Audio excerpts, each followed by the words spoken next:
अस्सलामुअलैकुम। कहानी घर में खुश आमदीद। आज की कहानी का नाम है खूनी घड़ियाल।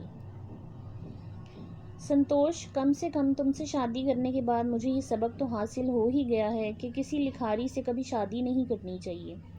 शालिनी ने अपनी बेटी वैशाली के कपड़े बदलते हुए कहा। क्यों नहीं करनी चाहिए? संतोष, जो अपने लैपटॉप पर नज़रें जमाए बैठा था, नज़र हटाए बगैर शरारत भरे लहजे में मुखातिब हुआ। हम अच्छे खासे अपने घर ज़िंदगी गुजार रहे थे और तुम हमें यहाँ सारंगपुर के इस अजीब से फार्म हाउस पर ले आए हो। शालिनी, जो कि अब रुशाली की जैकेट के कॉलर दुरुस्त कर रही थी, गोया हुई। मेरी प्यारी पत्नी, एक लिखारी के लिए ऐसे माहौल तो किसी नेमत से कम नहीं है। देखो तो सही किस कदर खामोशी है यहाँ, सुनसान बेअबान, कोई परेशान करने वाला नहीं। उधर वो दिल्ली की ट्रैफिक और इसका शोर, भगवान बचाए इससे तो। तुम देखना, मैं यहाँ कमाल की हॉरर स्टोरी लिखूँगा। पढ़ने वालों की सांसें थम जाएंगी और रोंगटे खड़े हो जाएंगे। अगर हम दोनों माँ बेटियों को मज़ीद कुछ दिन इस वीराने में रहना पड़ गया तो हमारी सांसें थम जाएंगी। शालिनी, तुम्हें तो अपनी खुशकिस्मती पर रश्क करना चाहिए कि तुम्हारा ब्याह एक महान लिखारी से हुआ है। पता है एक लिखारी का IQ लेवल कितना ज़्यादा होता है? एक साइंसदान जितना होता है। पति देव जी, फिर कमाई भी तो साइंसदान जितनी होनी चाहिए ना, बड़े आइंस्टाइन किंग। शालिनी ने मुंह बसूरते हुए कहा। अच्छा सुने, अगर लिखने से थोड़ी फुर्सत मिले तो वो हॉल वाले घड़ियाल को ज़रा सिरका कर कोने में लगा दीजिएगा। मुझसे तो नहीं हुआ, बहुत ही वज़नी है। मैं इतनी देर में आपके लिए कॉफ़ी बनाती हूँ। रुशाली और संतोष कोई 3 दिन कबल ही इस फार्म हाउस में आए थे। संतोष एक स्ट्रगलिंग स्क्रिप्ट राइटर था। वो आज तक बड़ा काम मिलने की आस में छोटे मोटे स्क्रिप्ट लिखकर ही अपना गुजारा करता आ रहा था। संतोष को हाल में ही एक बड़े प्रोडक्शन हाउस की तरफ से स्क्रिप्ट लिखने का कहा गया था, जिसका इसने तगड़ा एडवांस भी ले रखा था। संतोष चाहता था कि वो इस काम को पूरा करने के लिए कहीं शहर से दूर निकल जाए, जहाँ वो दुनियावी झमेलों से दूर रहकर अपना काम पूरी यकसुई से मुकम्मल कर सके। यह आलीशान फार्म हाउस संतोष के जिगरी दोस्त विशाल का था, जो खुद कभी कभार ही यहाँ आता था, लेकिन ज़्यादातर ये फार्म हाउस बंद ही पड़ा रहता था। विशाल ने कई दफ़ा यहाँ निगरान और चौकीदार वगैरह भी रखने की कोशिश की, लेकिन सब भाग गए। सबका यही कहना था कि यहाँ किसी आत्मा का बसेरा है। जब विशाल ने इसे अपने फार्म हाउस की ऑफ़र की तो संतोष ने वो झट से कबूल कर ली। सालों से खौफनाक कहानियाँ लिख लिख कर वो आत्मा वात्मा के नाम का वैसे ही आदी हो चुका था, इसलिए इसने इन अफवाहों की तरफ कोई ख़ास तवज्जो नहीं दी। अब संतोष, इसकी बीवी शालिनी और 5.5 साला बच्ची वैशाली पिछले 3 रोज़ से इस फार्म हाउस में रह रहे थे। अरे आप अभी भी नहीं उठे? वैशाली ने मेज़ पर कॉफ़ी का कप रखते हुए कहा। अच्छा भाई, पहले हम आपका काम कर दें, वरना हमारी जान नहीं छूटने वाली। इस फार्म हाउस में जब से संतोष आया था, इसने ये महसूस किया था कि इस घर में जा बजा वॉल क्लॉक लगे हुए हैं, जिनमें बेशतर नहायत ही कदीम और कीमती नज़र आ रहे थे। ऐसे ही एक बड़ा सा घड़ियाल हॉल के बीचों बीच रखा गया था। इसकी लंबाई 6 फुट से ज़रा ही कम रही होगी। इसका पेंडोलिन भी काफ़ी लंबा चौड़ा किस्म का था। अरे ये क्या संतोष, मैंने तो कल इसकी तारीख और सन बदल दिया था, ये फिर पीछे कैसे हो गई? ये तो 6 जून 1984 बता रही है। ओहो भाई, कोई ख़राबी होगी इसमें। मेरे साथ इसे उठवाने में मदद करो, मुझे फिर लिखना है। घड़ियाल के काफ़ी भारी होने की वजह से दोनों को काफ़ी मुशक्क़त से इसे उठाकर दूसरी तरफ करना पड़ा था। लो जी, आपका काम हो गया। क्या यह बंदा ना चीज़ अब कॉफ़ी पी सकता है? संतोष ने बड़े अदब से सर झुकाते हुए कहा। चलिए इधर ही चलकर बैठते हैं, शालिनी ने आगे बढ़ते हुए कहा। इस दौरान विशाली बड़े गौर से घड़ियाल के हिलते हुए पेंडुलम को देख रही थी।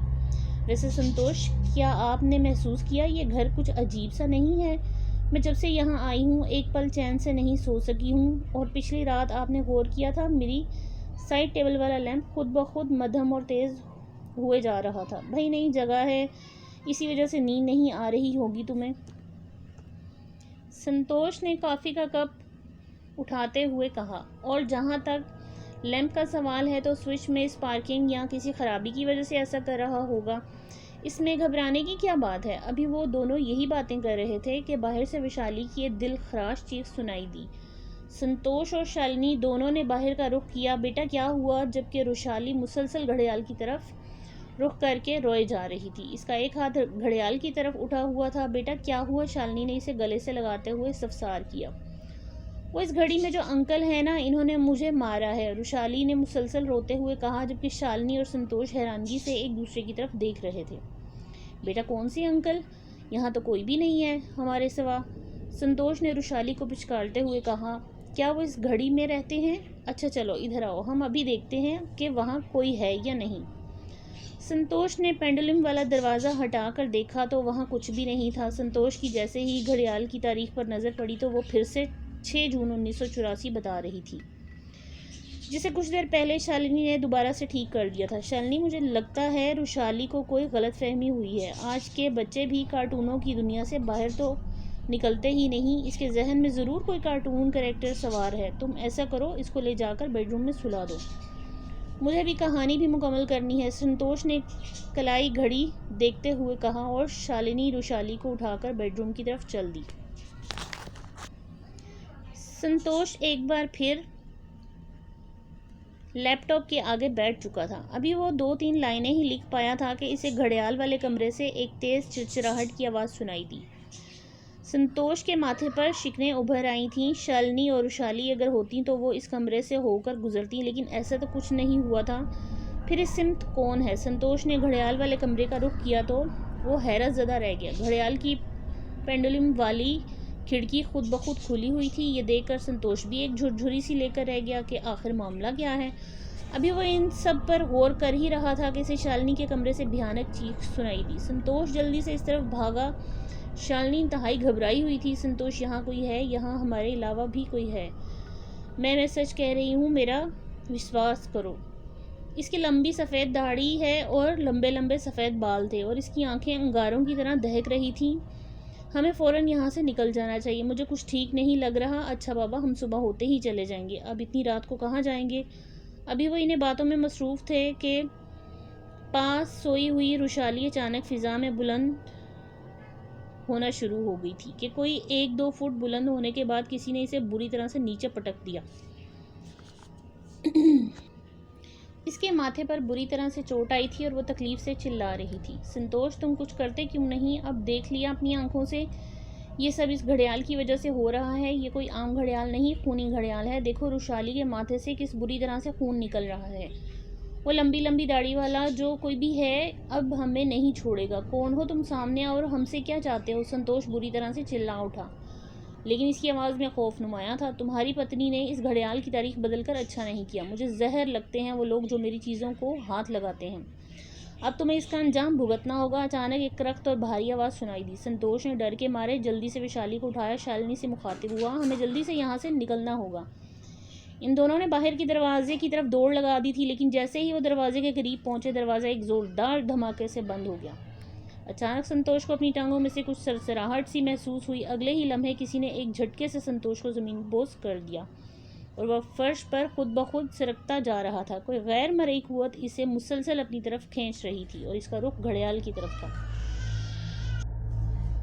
शालिनी, तुम विशाली को लेकर भागो, संतोष ने चिल्लाते हुए कहा, लेकिन शालिनी यूं की तू बुत बनी खड़ी थी, जैसे इस पर किसी ने अमले तकवीम कर दिया हो। फिर अचानक जैसे इसे होश आ गया। इससे पहले कि बहुत देर हो जाती, वो फ़ौरन संतोष की जानिब बढ़ी। शालिनी, जाओ अपने कमरे से सिंदूर उठा के लाओ जो हमने काली माता के मंदिर से लिया था, जल्दी, और मेरे इर्द गिर्द छिड़क दो। शालिनी ने लम्हे की ताख़ीर किए बगैर अपने कमरे का रुख किया। दराज से सिंदूर निकालने लगी। इसने फ़ौरन से पहले डिब्बिया उठाए और बिना देरी किए इसे संतोष के इर्द गिर्द फेंकना शुरू कर दिया। लम्हे भर के लिए कमरे की फ़िज़ा लाल हो गई। हैरत अंगेज़ तौर पर सिंदूर फेंकते ही हवा का एक मरगुला सा घड़ियाल से निकलकर खिड़की से बाहर निकल गया। संतोष का तना हुआ जिस्म एकदम से ढीला पड़ गया। शालिनी ने जल्दी से संतोष को उठाया। इसकी टांग पर अभी पूरी तरह दबाव नहीं पड़ रहा था। शालिनी, तुम रुशाली को उठाओ, हमें यहाँ से निकलना होगा, हम मज़ीद यहाँ नहीं रुक सकते। रुशाली ने जैसे ही बाहर का दरवाज़ा खोला तो वो खुलता चला गया। तीनों ने गाड़ी में बैठते ही संतोष ने इसे स्टार्ट किया। इनका रुख दिल्ली की तरफ था। अगली सुबह संतोष ने विशाल से मिलकर रात वाला सारा वाक़या सुनाया कि किस तरह वो अपनी जान बचाकर भागने में कामयाब हुए। इस आपने घड़ियाल और बाबा का जिस तरह के हुलिये का जिक्र किया है वो मेरे दादा प्रशांत का है। 6 जून 1984 असल में मेरे दादा प्रशांत वर्मा के देहांत का दिन है। मेरे दादा को घड़ियाल जमा करने का जुनून था। वो कदीम घड़ियों के शदाई थे और जिस घड़ियाल की आप बात कर रहे हो इससे तो इन्हें बला का इश्क था और जिस चीज़ से व्यक्ति को लगाव होता है इसकी आत्मा मरने के बाद भी इसमें बसी रहती है। वो शायद मेरे दादा प्रशांत वर्मा ही थे। इन्हें तुम्हारा इस घर में ठहरना, खासकर इस घड़ियाल से छेड़छाड़ करना पसंद नहीं आया। शुक्र है तुम लोगों की जान बच गई। मेरे दादा बहुत वसीली तबीयत के मालिक थे। वो अपनी तमाम घड़ियों को खुद साफ़ करते थे और इन्हें बड़ी हिफाजत से रखते थे। मैं इन होने वाले वाक़यात पर आपसे बहुत शर्मिंदा हूँ, विशाल ने हाथ जोड़ते हुए कहा। नहीं, तुम्हें शर्मिंदगी की कोई ज़रूरत नहीं, बल्कि इस वाक़ये ने तो मेरी कहानी मुकम्मल कर दी जिसे मैं लिखने के लिए वहाँ गया था। अब मेरे पास एक बेहतरीन स्क्रिप्ट मौजूद है। ये कहते हुए संतोष ने विशाल को एकदम गले से लगा लिया।